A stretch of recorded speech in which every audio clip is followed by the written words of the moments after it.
Hi, it's once again time for another chapter of Winnie the Pooh. Here goes, Chapter 4, in which Eel loses a tail and Pooh finds one.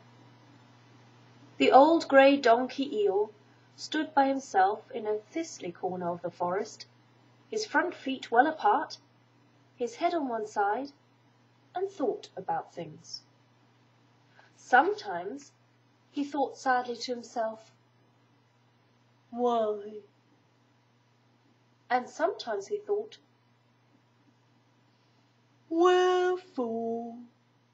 And sometimes he thought, "Inasmuch as which?"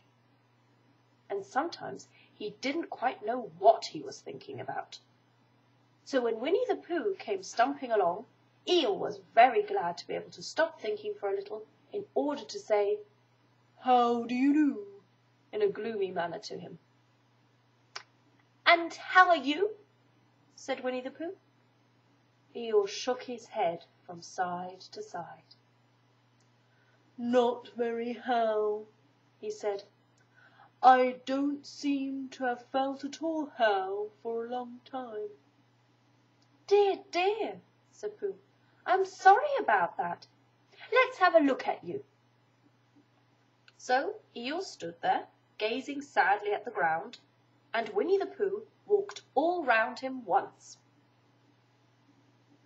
"Why, what's happened to your tail?" he said in surprise. "What has happened to it?" said Eel. "It isn't there." "Are you sure?" "Well, either a tail is there or it isn't there. You can't make a mistake about it, and your tail isn't there." "Then what is?"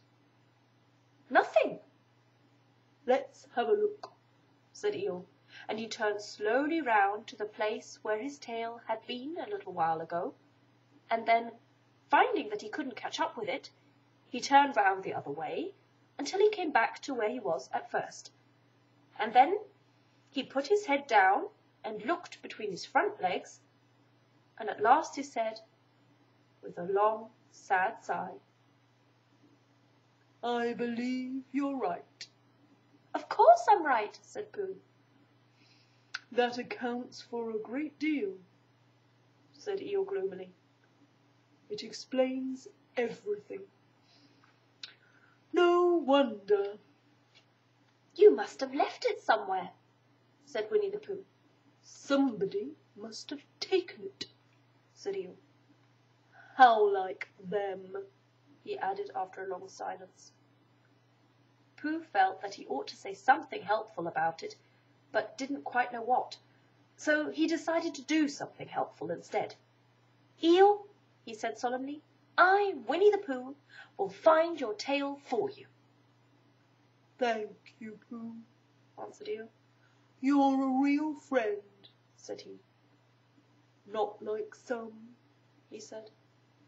So Winnie the Pooh went off to find Eel's tail. It was a fine spring morning in the forest as he started out. Little soft clouds played happily in a blue sky, skipping from time to time in front of the sun as if they had come out to put it out, and then sliding away suddenly so that the next might have his turn. Through them and between them the sun shone bravely, and a corpse which had worn its furs all the year round seemed old and dowdy now beside the new green lace which the beeches had put on so prettily. Through copse and spinney marched Bear, down open slopes of gorse and heather, over rocky beds of streams, up steep banks of sandstone, into the heather again, and so at last, tired and hungry, to the 100-acre wood. For it was in the 100-acre wood that Owl lived. "And if anyone knows anything about anything," said Bear to himself, "it's Owl, who knows something about something," he said. "Or my name's not Winnie the Pooh," he said, "which it is," he added. "So there you are."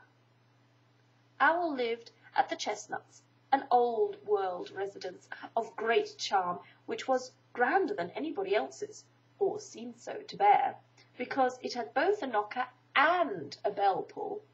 Underneath the knocker there was a notice which said, "Please ring if a rinser is required."